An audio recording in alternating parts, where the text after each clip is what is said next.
Recording begins. This is December 1st. This is ESM 105. This is our first lecture after break. Thank you all for being here. Thank you for watching on the video.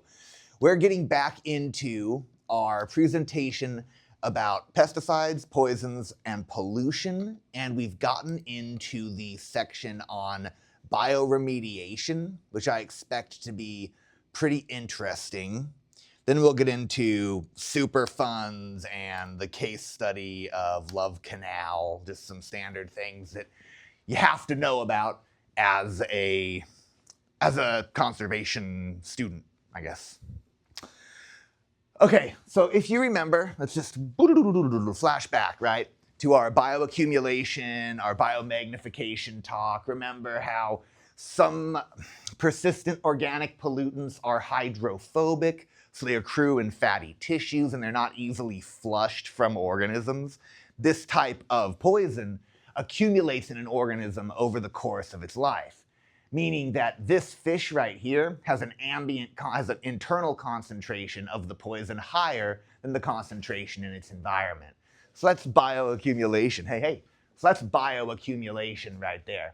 Now in biomagnification, we have organisms bioaccumulating, and then because of the way the trophic structure works, where like each one of these fish eats mini shrimp over the course of its lifespan, all right? Each level gets higher and higher and higher. Each trophic level gets higher and higher and higher levels of poisons. So yeah, please. Is this why they say don't eat tuna? So with mercury poisoning, with mercury levels, it's a bioaccumulation question, but I don't remember how much of it has to do with biomagnification. Yes?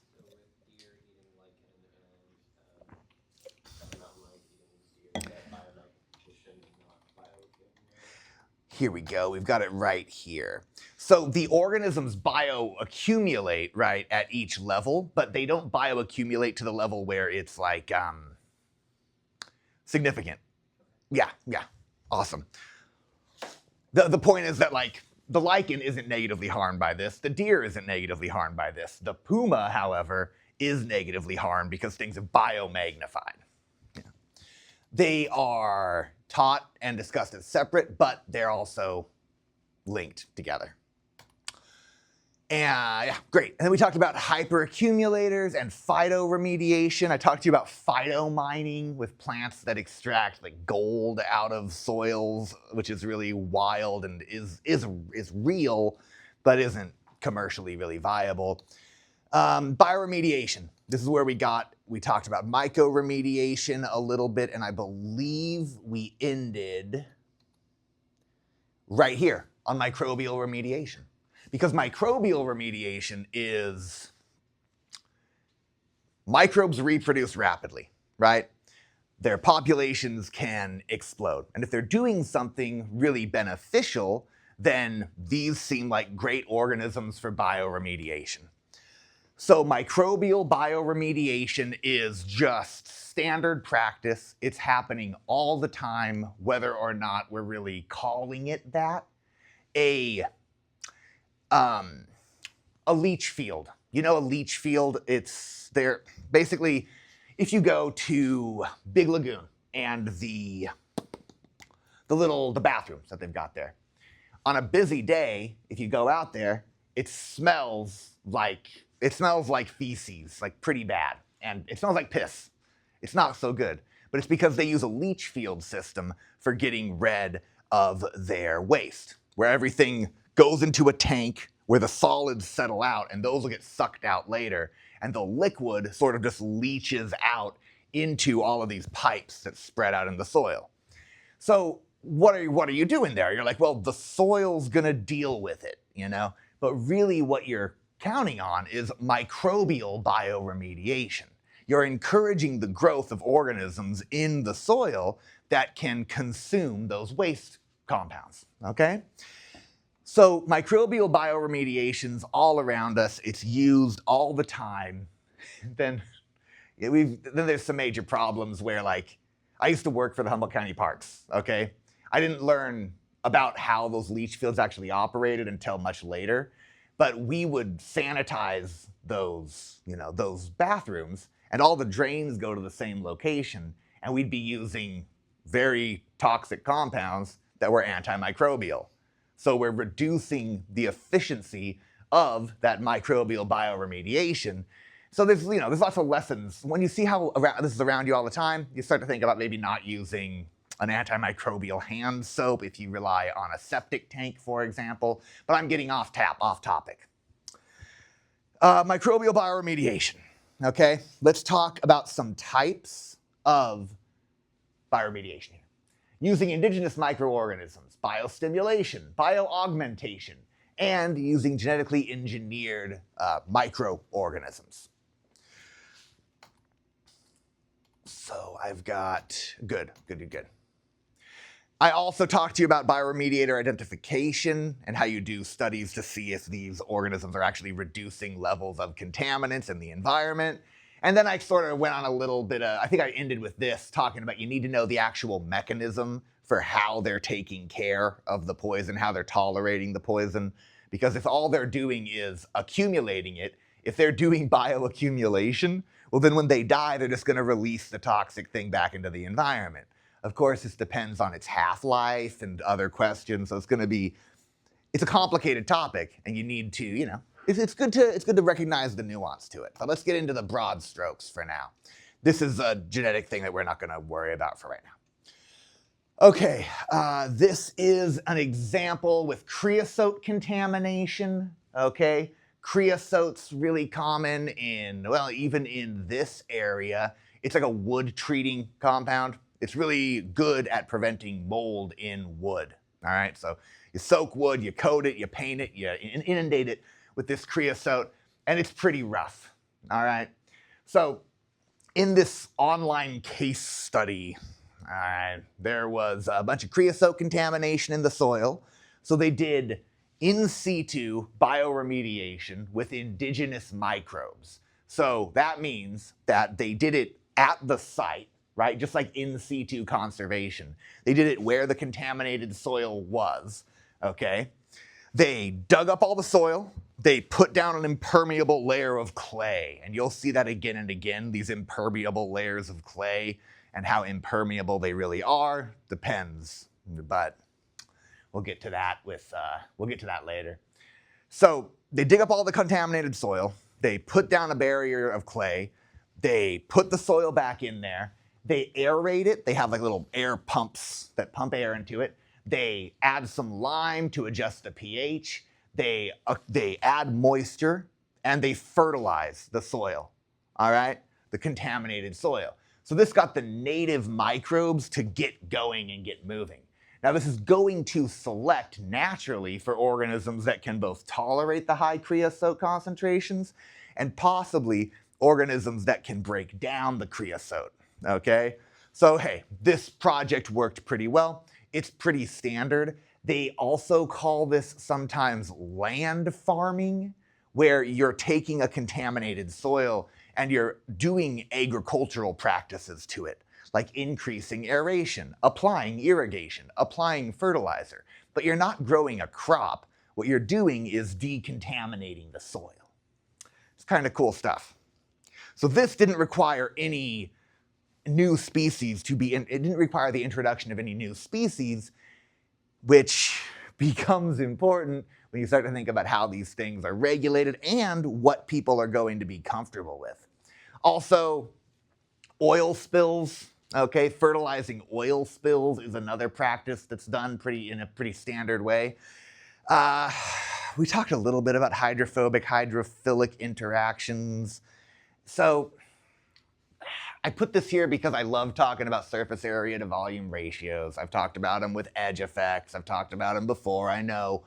Why do you add dispersants to oil? All right, well, because the oil's a big bubble of hydrophobic domains. If you add a dispersant, like some amphipathic molecules, it breaks into little bubbles, and then there's a more surface area for the microbes to attack, right? Anyway, we understand the concept here of you're just using the microbes that are the microbial community already present and encouraging them to grow. Solid? Awesome. I don't have the receiver for my clicker. Oh yeah, there's land farming, okay? Here's a little land farming diagram. A good land farm should always, be monitoring groundwater to make sure nothing's seeping out of the contaminated soil into the surrounding water.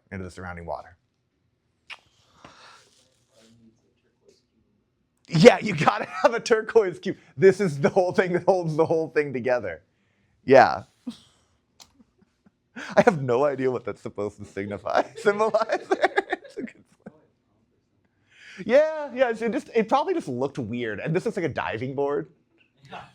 It's very strange. This is where the tractor goes, I bet. Yep, I'm with you on that. That one makes sense. Oh, and look. It's just a picture of a tractor. It is. And look at they photoshopped this over the little line. This is definitely supposed to be on this side. Not mine. It's hard. It's too hard. Okay, so solid. Biosparging. This isn't, I moved it, I adjusted the order of the slides. And so this thing, the inverse, doesn't actually apply. I apologize. But there's these ideas of you can suck soil solution out of a soil to get contaminants out, or you can do this thing called biosparging, okay? And in biosparging, I see what I did. Give me a week off and I forget about what I even put in these slides. Okay, check this out. This is bioventing, okay, in the diagram. The inverse of bioventing, which is in the diagram, is called biosparging, okay? So in bioventing, you've got vacuum pumps and you suck fluid through the soil. So what you're trying to do is increase penetration of this batch feed. You've got all this fertilized water. This is the box. This is totally the turquoise box. It's missing the color. So you seep this into the ground, and it's not going to penetrate into the soil very effectively. So you want it to move through the soil, so you apply vacuum. And then you just draw the nutrient-rich fluid, and you draw contaminated groundwater out. What do you do with the contaminated groundwater? That's another question. There's another version of this called biosparging that just, instead of having a vacuum pump here, you just pump the nutrients and moisture through this tube out into the environment. And the problem there is that you're pushing the contaminants out, right? You're not extracting anything, but they're both practices for increasing microbial growth and dispersing or removing contaminated groundwater. Composting, okay, what's composting? Composting is a lot like land farm. It can be a lot like land farming, but it operates at different scales. You're just trying to encourage microbial growth to break things down again, right? So composting is another way of doing this. Bioreactors are a more involved form of land farming, usually. We're going to talk, actually, I'm really excited. We're going to end our entire lecture, our entire course, on a bioreactor case study talking about a thing called the living machine.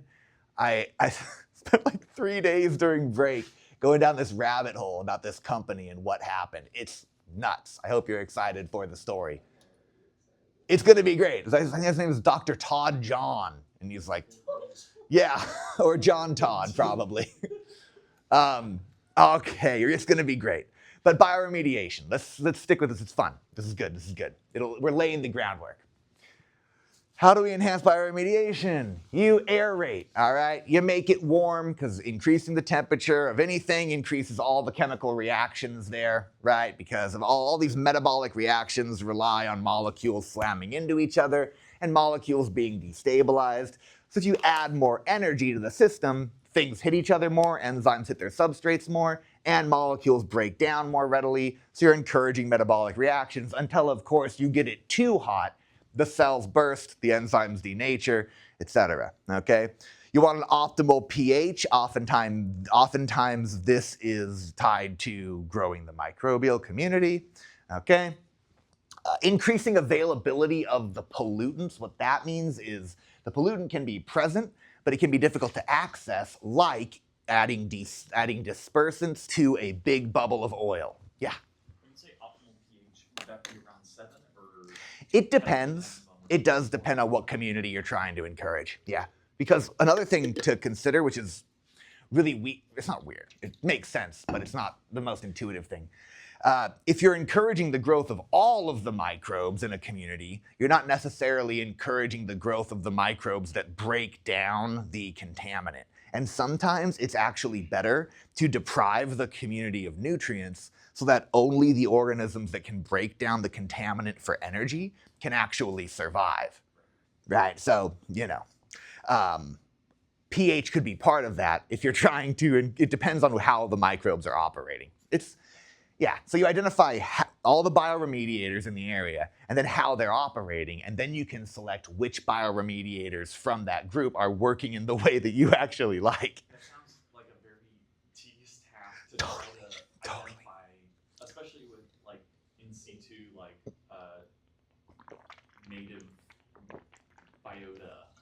Yeah. Trying to isolate those guys. And you can't culture most of them. Right. The vast majority of the native microbiome or the native microbial community can't be cultured in a lab. So you can't tell how it's operating. Yeah. You can't grow it enough. Yeah. So we need bacteriologists, we need microbial biologists. Because it's still there's actually a lot of promise there. We don't understand the microbial community at all. People talk about we don't understand what's in the oceans. It's like we also don't understand what's in the soils. And with a lot of these bioremediation efforts, we're just let them do it. They'll take care of it, but it'd be nice if we knew how. Yeah. Then again, I worked in a bacteriology lab for 2 semesters. And it's hard. It's a lot of work. I don't know. Cool. Increasing availability of pollutant, availability of nutrients. I think we've hit these things pretty effectively. Cool. Bioaugmentation. I got a lot of text here, okay? But it's not, it's a little excessive for the key concept of what bioaugmentation is. You are augmenting the community, okay? You are bioaugmenting with activated populations. What does this mean? You've got these populations. It's pretty cool. You take the indigenous microbial population, you move it someplace else, you dump a bunch of the contaminant into a tank with the microbes, and then you let them grow for a while. So you're not introducing any new species. You're just creating a very extreme environment where only the best survivors will survive, okay? Then you take that activated population and you dump it back into the contaminated soil or into the contaminated body of water. So you've primed it and you've adjusted the population to be, to favor individuals that can tolerate a high level of the contaminant. Straightforward enough, right? Yeah, sick, cool. One of the biggest issues is sometimes these things, these bioremediating microorganisms, they're just not competitive unless the concentration of the contaminant is incredibly high, like far beyond where we're willing to tolerate that level of contamination. Okay. Cool, genetically engineered strains of microbes. I just don't think we got a lot of time for this one, but of course there's controversy around it, and rightfully so. We're concerned about introducing new species into any area, like managed translocations of species. Traditionally, that's just led to disasters. And if we have this microbial community that we don't understand, which everybody just cops to, right? You don't want to be just mucking around in there. And genetic engineering of these microbes is easier than engineering plants, so you really want to have some controls on that. Yeah. Wouldn't we not like bio or genetically engineered food? Why would we want genetically engineered soil? Yeah. No. You've got that's the whole thing. It's like the researchers will say, like, we've identified the gene that makes the enzyme that breaks down the contaminant in the environment. We got to get rid of all the fluorine, all right? And now we found the organism that can grow in the fluorine, but it's not very competitive. So what if we take a native species that's already in the population and is more competitive and take the gene out of this bioremediator and put it into that native species? Now, isn't that better? Because we didn't introduce an entirely different species. We just modified a species that was already there. Yeah. But hey, it can still form conjugation tubes with other members, so like it's the same species, right? So, there's a ton of the terms, the definitions really matter. The regulations can be written thinking about animals and not thinking about microbes, and you can then therefore just skirt any regulation. And you have a lot of researchers who think that they know. Like it's not that complicated. Like me. Yeah, I know. Was that what you said? No. I thought you said. I thought you went like you. Like you do, though. Yeah, no, totally. So, you can think it's really simple and it's really straightforward and point to case studies where these things work. But messing around with microbes, they spread really quickly. The populations grow really rapidly. They can move through a lot of different pathways. It's hard to contain them once they've started to, yeah.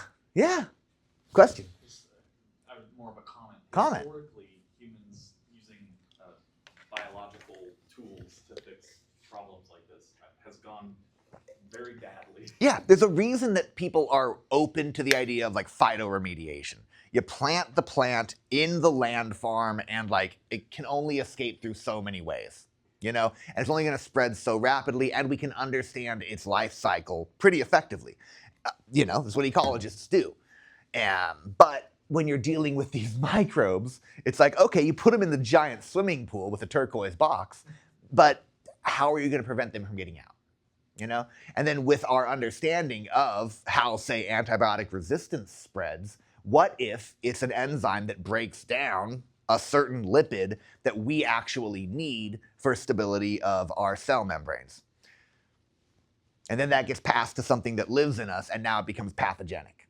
I mean, that's a very simplified version of something that could happen, but I don't mean to freak you out too much. But genetically engineered microbes are used all the time, okay? It's where all of the insulin comes from that we now use for people with diabetes. It's all from E. coli genetically modified to produce human insulin, all right, because it's a protein.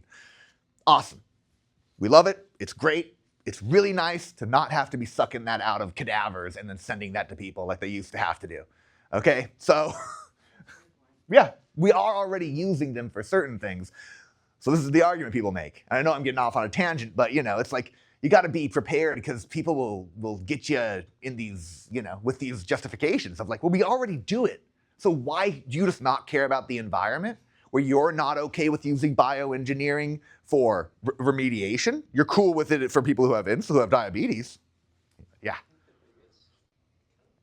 The only issue with GMOs is that they exist in a capitalist environment, so they're prioritizing only big profit. And like there's stuff like bioengineered cassava root that is like 20% more protein and like 40% more fat, and it's not being grown anywhere because there hasn't been like money for like the legal arrangement to like send it internationally, and like there's a bunch of things that are really beneficial about GMOs that are very safe and well tested. Yeah. Before going out of the lab, but the biggest problem is not like pathogens and like corn that makes that makes bugs' stomachs explode. We're going to talk about that actually very soon, which will be fun. Yeah. It doesn't kill people. It's like Yeah. the lack thereof that's killing people, and the ownership, the people who own huge amounts of the economy that retain it from people. Yeah.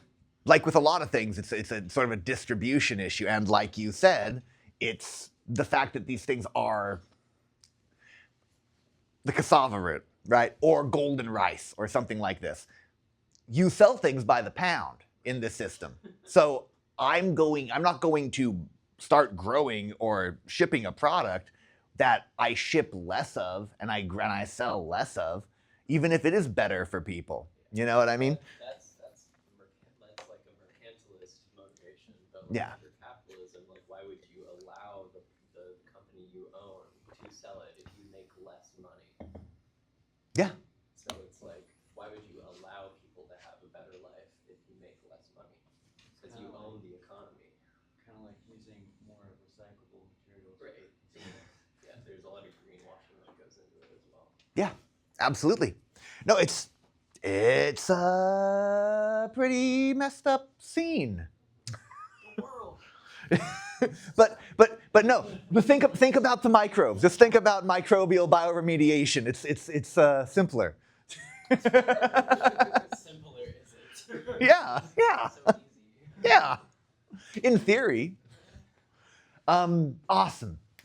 So what can make bioaugmentation, or what can make this work? What can make microbial bioremediation work better? All right. Well, there can be what can make it work better or worse? What can affect how well microbial bioremediation functions? Okay. Got a few things here of, well, obviously, if there's compounds in the soil that limit microbial growth, that's no good. If you got a low concentration of the pollutant, as I mentioned before, it doesn't work as well, okay? Because it's not enough of a selective pressure. The microbial community will just consume other things, okay? They'll ignore the pollutant and consume other substances, or the community won't be shifted towards the high tolerance individuals that you want in the community. So phytoremediation can work better for this, because phytoremediation works via bioaccumulation. Something can be in a low concentration in the environment, and it just accumulates it, concentrates it, and then you can remove it and treat it. Ability to penetrate the soil. This is a whole industry and a whole world of getting things to go into soil, which is really kind of interesting. It's this whole industry of surfactants and I don't think they call them penetrants, but it's a name like that. But you go from soaps that cost $1 for a big jug of it to tween that costs like $50 for a small container, and they both do effectively the same sort of thing, which is deal with hydrophobic hydrophilic interactions, which is a major barrier to things penetrating the soil. All right. Keep an eye out next time you're in a lab for tween. Every lab's like got it, basically. It's pretty interesting. When they apply, every golf course uses it, or they just switch over to another like soap product, but it helps things penetrate the soil. So I don't know. I only get off on this tangent because I had to deal with it a lot in my program, but that's not important. Okay. Phytoremediation. Let's keep moving forward.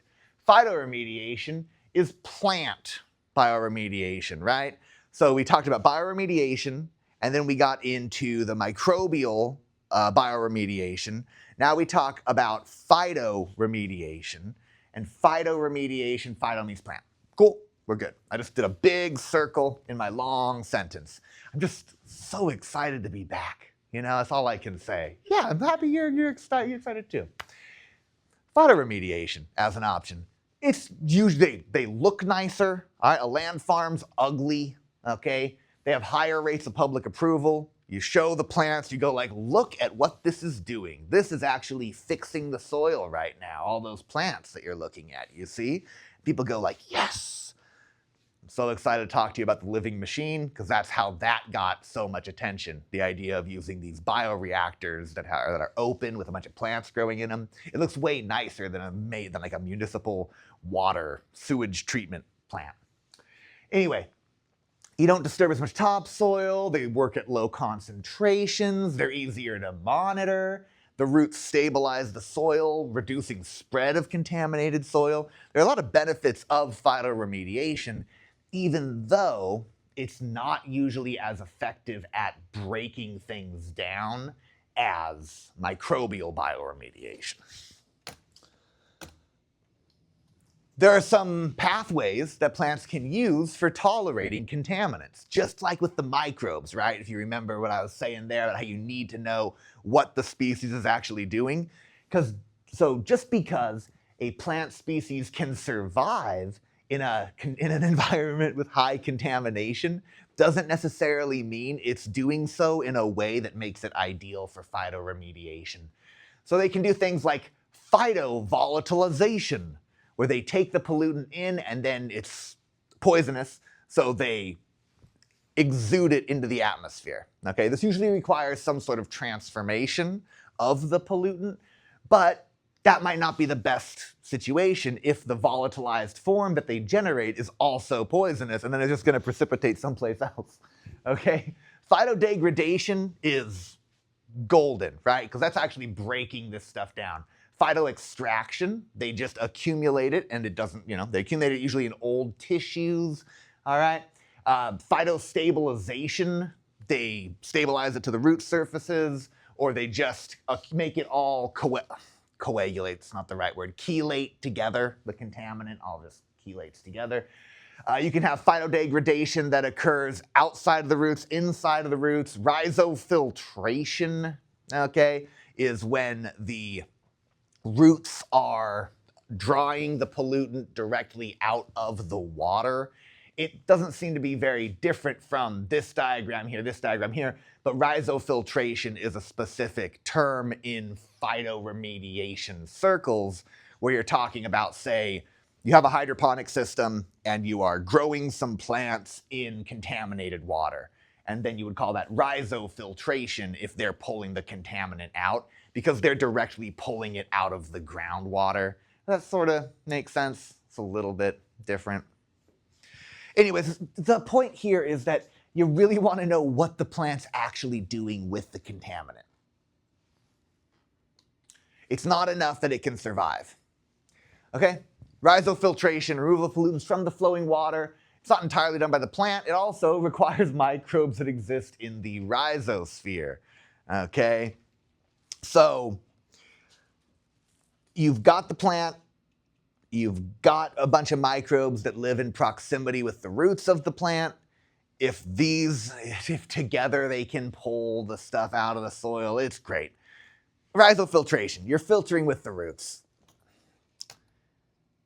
Too much here. This is all about impermeable layers of clay and how clay works pretty effectively to stop the movement of fluids through a soil profile. Yeah. They put the blue in there, and then it spreads out. It's a demonstration thing where they dump this blue liquid and they go look, How is it exactly that? The clay? The blue. The blue? Oh, it makes things good. Yeah, it makes things blue. Blue is the healthiest color, so it makes it better. Yeah. Hey, I'm just telling you what the science shows. Yep. It's exactly right. See, you've come over to my side, and I'm very happy to hear it. So we've got a nice case study of bioremediation in the Arcata Marsh, right? Now this managed wetland, it's very cool. They've got they got this big system, and this is all an example of secondary or tertiary treatment, where there's an initial treatment step that's pretty standard that most districts do, where you take all the waste, you pull out the solids, and then you take the liquid and you run it through additional steps.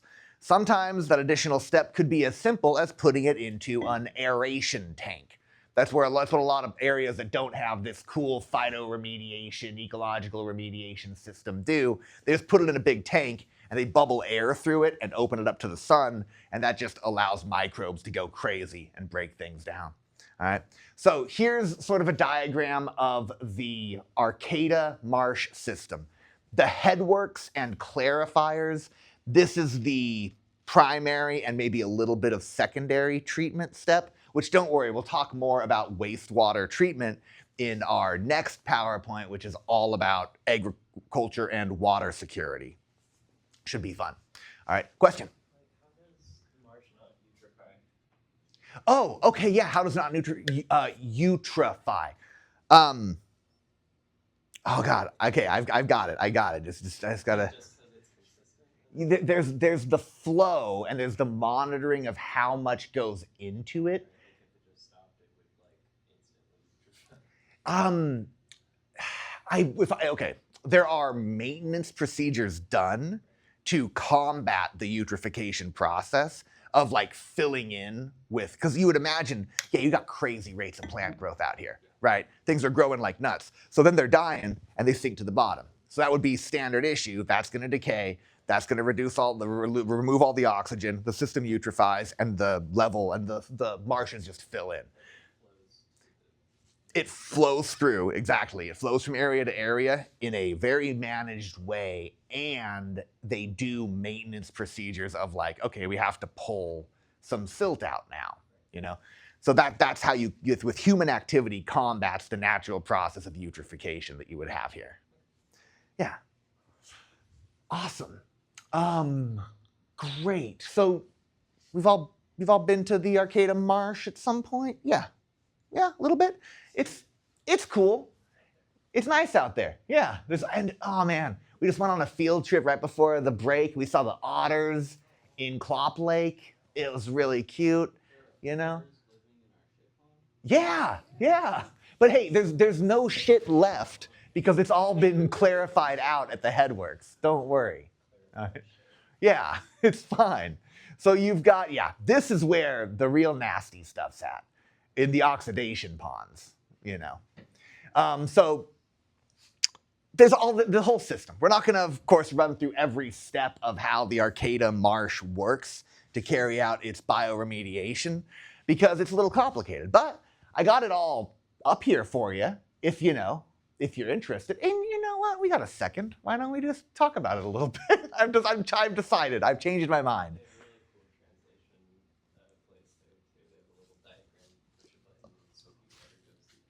Oh, that's awesome. Is it in the like interpretive center? Yeah, the interpretive center is really cool out there. I have used them to like study for classes that I teach where I have to teach people the plant names. It's great. Awesome.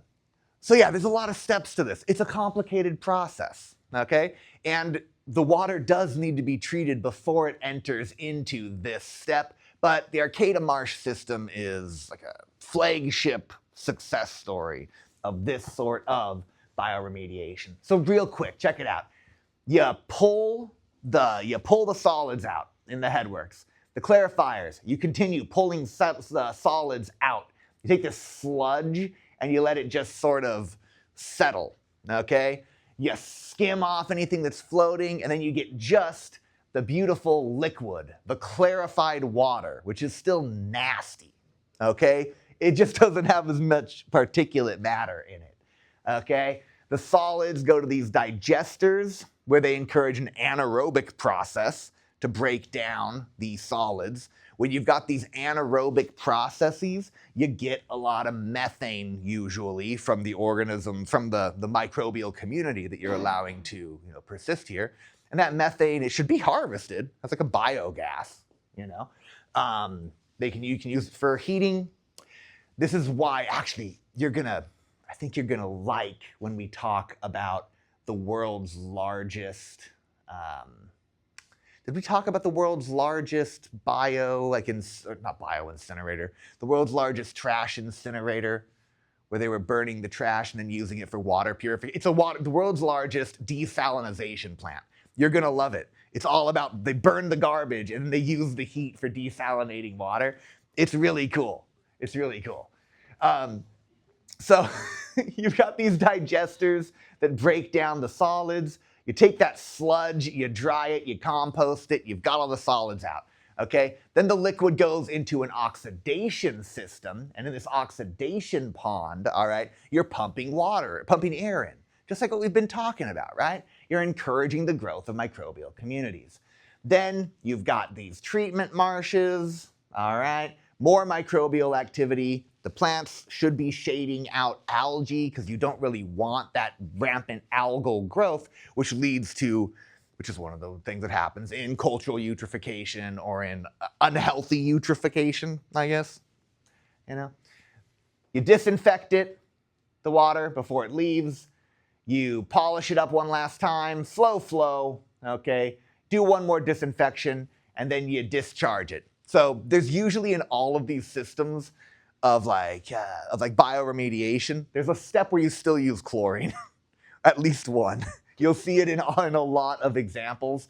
It'll be like there's this big, beautiful garden that's all set up to clarify and purify and treat water, and it goes through all these different systems and tanks and pipes, and then at the very end, the water flows through this big chamber, and it's like, what's going on there? And it's like, oh, we just dumped some chlorine tablets in there at the top. Yeah, it's like a hot tub. You just chlorinate it, and then now it's good to go, you know? Oh, I'm just so excited for the next PowerPoint because we've got so many fun examples about this stuff. Hazardous wastes. Huh? Yeah, no, it's fine. Chlorine's good for you. People, it's everywhere. People put it in their wells, you know? Yeah. You just drink a little bit, you know? Cool. Okay, so that covered our bioremediation. I couldn't get the sequence of this slideshow perfect. I still don't feel perfect about it. But basically, we've been talking about the environmental, defining our terms about pollutants and poisons and toxins and waste. And then we talked a little bit about bioremediation because I thought it'd be a nice break for us to talk about a cool set of solutions. Now we're getting back into very, very, very hazardous waste, things that are so dangerous that we can't really trust, we can't tolerate even low levels in the environment or locations that have gotten such high concentrations of these hazardous wastes that humans shouldn't be there if they want to stay healthy, you know? So we're going to talk about hazardous wastes, toxic wastes, and then super fun sites, and it's going to be a little bit depressing again. So yeah, so a hazardous waste, okay, something can be classified as a hazardous waste if it is fatal in low doses, if it is toxic, carcinogenic, mutagenic, or teratogenic to humans or other life forms. Terms which I define in a future slide. Don't worry, it's coming up. It's a toxic substance, a hazardous waste. It's a hazardous waste if it can ignite at lower than 60 degrees Celsius, if it's very corrosive, if it's explosive or highly reactive, it can be classified as a hazardous waste, So the key is that hazardous wastes aren't all necessarily poisonous. Sometimes they're just explosive or very flammable. So we'll get into hazardous waste generation, some policies on hazardous waste, and 1970, and environmental laws. What everybody wants to talk about, the environmental laws and the regulatory agencies, and then we'll get into Love Canal.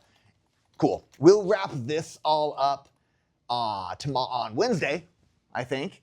And then that should allow us to get into agriculture and food, water relations on Friday. And we'll do that through the end of next week. And I don't think we're really going to have time for energy this semester, unfortunately. It was in my schedule, but we'll see how we go. You know, I just got too excited about the water security, which is honestly going to be a pretty major concern, probably for you all as you grow older. I have not. I watched Chinatown. That's all you got to do, right? Yeah. Cool. Well, thank you, everybody, for making it again. Don't forget about did you all get my announcement about the annotated bibliography and everything on the internet? In your email through Canvas? Yeah? No? Maybe? Didn't check. Okay, yeah. Hey, don't forget the annotated bibliography. It's due on the 7th.